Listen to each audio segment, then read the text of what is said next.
o rei Saul, com ciúmes de Davi, tentou matá-lo. E vêm as confusões, e vêm as perseguições. Eu disse inicialmente as invejas de nossos colegas de trabalho na vida secular. Isso é natural, mas aquele que cresce, você tem que entender que adversidades sempre virão, dificuldades virão, mas você tem que saber também que o Deus a quem servimos é por nós.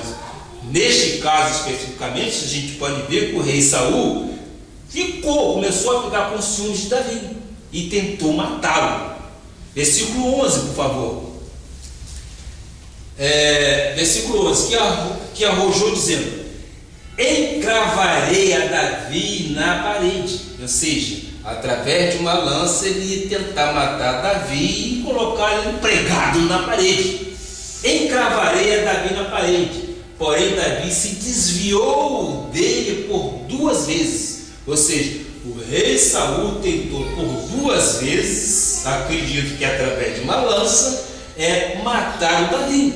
Mas Davi, como tinha defesas espirituais, ele se desviou dela por 2 vezes, porque não era projeto de Deus Davi morrer desta forma. Davi tinha que governar, e aí que estava a certeza de Davi.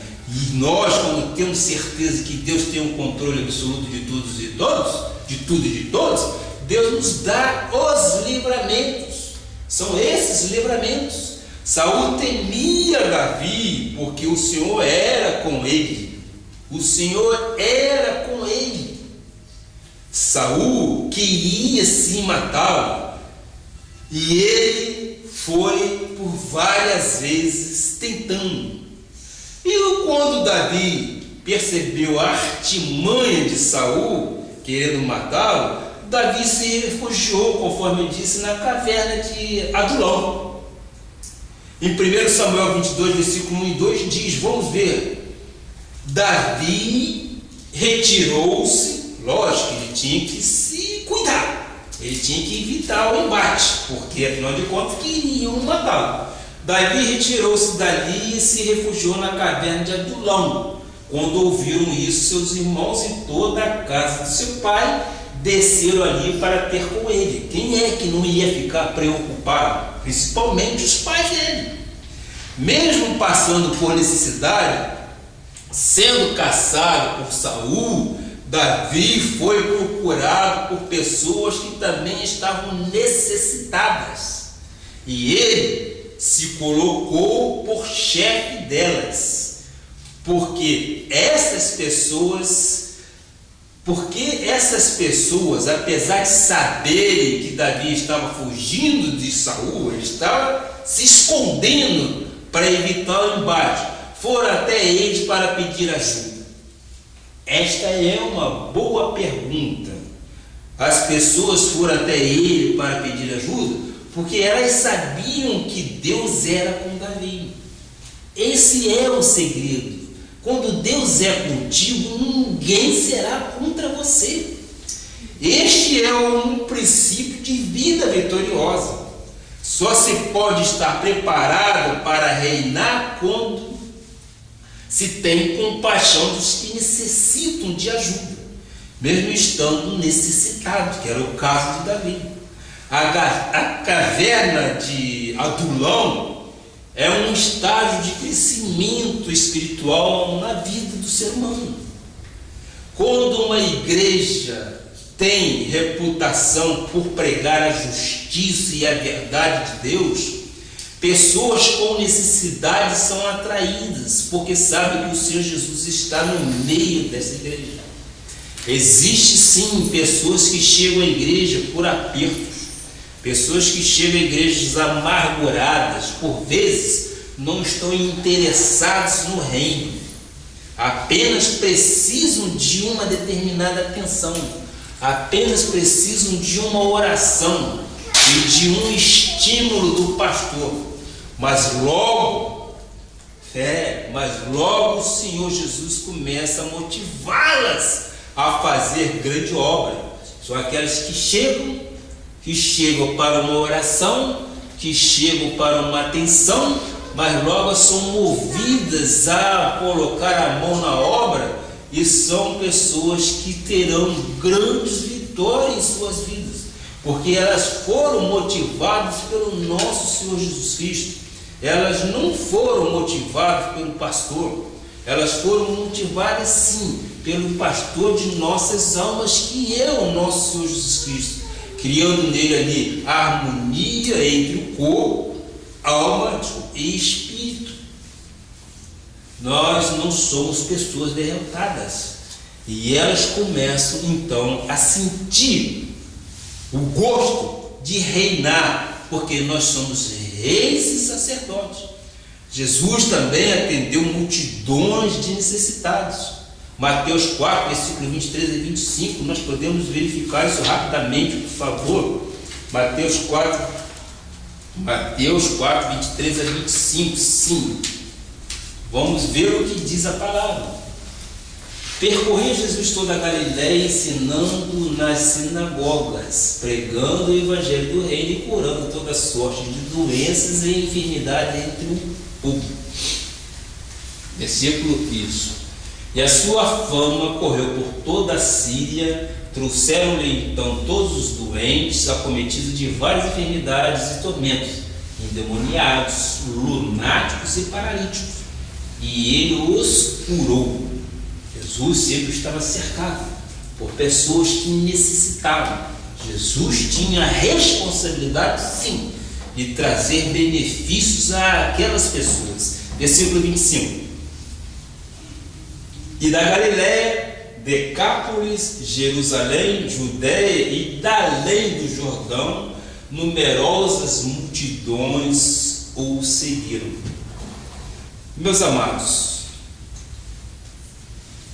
creio que pessoas hão de chegar em nosso ministério, hão de receber a graça de Deus, hão de aprender que o caminho da vida é Jesus o ressuscitado, é o Jesus o Todo-Poderoso, o único Salvador de nossas almas. Hão de aprender a origem e o destino da vida. Eles serão curados, sim. Cremos nestas palavras, totalmente curados. Eles hão de ter autoestima, sim, e se tornarão maduros, aptos a discernirem entre o bem e o mal. E eu quero dizer que a maturidade espiritual é outra virtude que Deus quer que o seu povo tenha, para então reinar em vida. Receba e crê nestas verdades, meu amado. A harmonia entre o corpo, alma e o espírito, a fidelidade nas horas de necessidade e a maturidade espiritual são virtudes inerentes para que tu reines em vida completamente. Submeta-se e treme da palavra de Deus, e Ele te honrará em todas as coisas, meu amado. Como disse o profeta Isaías, vamos ver Isaías 66, 1, versículo 2, eu fico com a parte B, não sei se o assim diz o Senhor: o céu é meu trono, e a terra o estrado dos meus pés. Que casa me edificareis vós? E qual é o lugar do meu repouso? Que estas palavras, meus irmãos, ilumine os olhos do vosso coração. O homem para que olharei é este, o aflito, o abatido de espírito, e que treme da minha palavra. Assim seja, assim diz o Senhor. Eu creio, meu amado, que você, ao ouvir esta palavra, você tenha reanimado em seu ser a posição que tu deves ter. Tu deves ter uma posição de vencedor. Tu deves ter uma posição de rei e sacerdote. Tu és uma pedra viva. Tu és um amado do Senhor. Nós não estamos aqui nesta terra por acaso. Nós temos sim um objetivo traçado por Deus para as nossas vidas. Não dê lugar às drogas na sua vida, meus irmãos. Não, irmãos. Não dê lugar às drogas, levante dessa impunidade e vá realmente combater o bom combate. Vá ser cabeça, vá ser vitorioso, porque esta é a vontade do nosso Pai. E é assim que nós cremos, porque sabemos que em todas as coisas nós somos mais do que vencedores. Agindo Deus, meu amado, quem impedirá? Ele há de te tirar do laço do passarinheiro, ele há de te tirar das drogas, ele há de te tirar da prostituição, sim.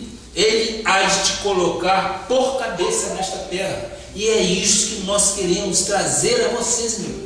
O Deus a que servimos é um Deus vivo, é um Deus onisciente e onipresente. Ele está em todos os momentos. Assim como ele fez com Davi, que tirou do campo cuidando de ovelhas, porque ele era fiel, ele fará contigo, meu amado.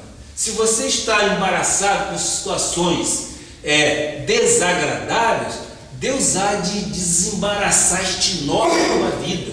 Deus há de te dar um refrigério tal que você vai falar: eia, ouvi o que eu precisava ouvir, meu amado. E é isso que nós queremos. A graça de Deus restaura, a graça de Deus tira você do tremedal de lama, a graça de Deus te dá a mão, a graça de Deus te puxa para te colocar exatamente entre reis e sacerdotes. Nós cremos nisto e nós cremos nesta palavra. Assim creio que tu também ouviste e acreditará naquilo que está ouvindo, porque isto é Bíblia, Bíblia Sagrada, com o entendimento daquilo que nós aprendemos e daquilo que Deus tem nos dado. Assim seja, assim diz o Senhor. Amém. Vamos orar ao nosso Pai.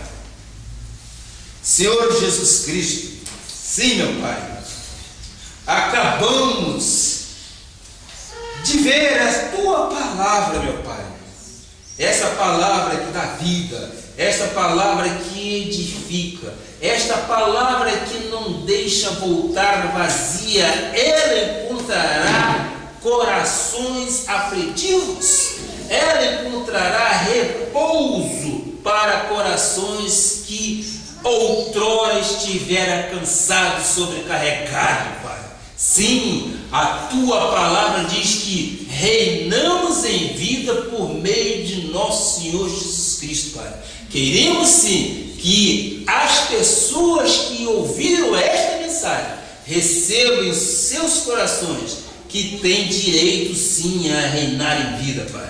Nós cremos que este momento é o momento que Tu farás totalmente mudar os pensamentos daqueles que estão em situações desvantajosas, Pai. Nós queremos ver sim, queremos ver a igreja e queremos ver posição de reis e sacerdotes, porque nós cremos na Tua palavra. Assim como Tu fizeste com Davi, farás comigo e farás com toda a igreja e com aqueles que estão ouvindo a Tua palavra. Basta que sejamos obedientes, basta que ouvimos e pratiquemos a Sua palavra, porque assim Tu queres. Nós não podemos contestar aquilo que Tu dizes à igreja, nós não podemos ir de encontro com aquilo que Tu dizes na igreja. Nós queremos sim aceitar, acreditar e tomar posse dessas bênçãos que Tu tem deixado para nós. Sim, porque nós somos herdeiros, nós temos direito, nós somos imagem e semelhança Sua, meu Pai. Então eu quero que isso seja realmente colocado para aqueles que estão ouvindo. Queremos vê-los levantar, queremos ver reagir, para que possam tomar posse e para que possam governar em vida. Assim nós cremos e assim nós pedimos, em nome de Jesus. E toda a igreja diga amém, amém e amém. Vamos ficar de pé, por favor, e vamos dar a bênção apostólica e encerramos assim mais um culto com a graça de nosso Senhor Jesus Cristo.